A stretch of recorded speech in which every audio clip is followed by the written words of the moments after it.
জার্মানির chancellor Friedrich merge প্রথমবারের মতো চীনে পৌঁছেছেন বিশ্ব বাণিজ্যে নতুন সুযোগ ও দ্বিপাক্ষিক সহযোগিতা গভীর করার উদ্দেশ্যে। বুধবার বেইজিংয়ে পৌঁছে তিনি চীনের প্রধানমন্ত্রী লি কিয়াং এর সঙ্গে বৈঠকে বসেন, যেখানে দুই দেশের অর্থনীতি, মুক্ত বাণিজ্য ও বৈশ্বিক প্রভাব নিয়ে গুরুত্বপূর্ণ আলোচনা হয়।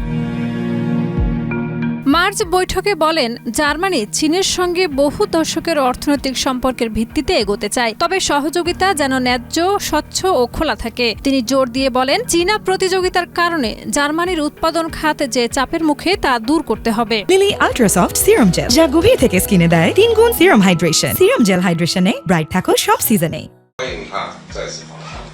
চীনা প্রধানমন্ত্রী লি কিয়াং যুক্তরাষ্ট্রের শুল্ক নীতির দিকে ইঙ্গিত করে বলেন, চীন ও জার্মানি বিশ্বের দুটি বৃহৎ অর্থনীতি। আমাদের যৌথভাবে বহুপক্ষীয় মুক্ত বাণিজ্য রক্ষা করতে হবে এবং আরও ন্যায্য, ভারসাম্যপূর্ণ বৈশ্বিক শাসন ব্যবস্থা গড়ে তুলতে হবে। বৈঠকের সময়ে জলবায়ু পরিবর্তন, খাদ্য নিরাপত্তা ও অন্যান্য গুরুত্বপূর্ণ বিষয়ে চুক্তি ও সমঝোতা স্মারক সই হয়।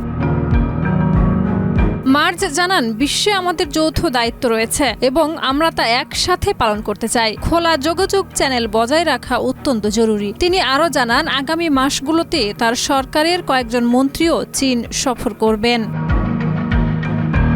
সফরের অংশ হিসেবে মার্চ চীনের প্রেসিডেন্ট শি জিনপিং এর সঙ্গে নৈশভোজে অংশ নেবেন এবং সিমেন্স ও মার্সিডিজ বেঞ্জের মতো জার্মান কোম্পানিগুলো পরিদর্শন করবেন। এছাড়া ইউক্রেন সংঘাতের প্রেক্ষাপটে রাশিয়ায় চীনের ভূমিকা, মানবাধিকার ইস্যু ও ভূ রাজনীতি নিয়ে আলোচনাও হবে।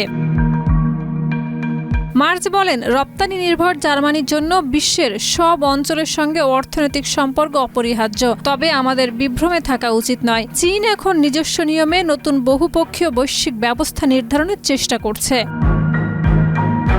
শাহিদা রুবি, মাই টিভি।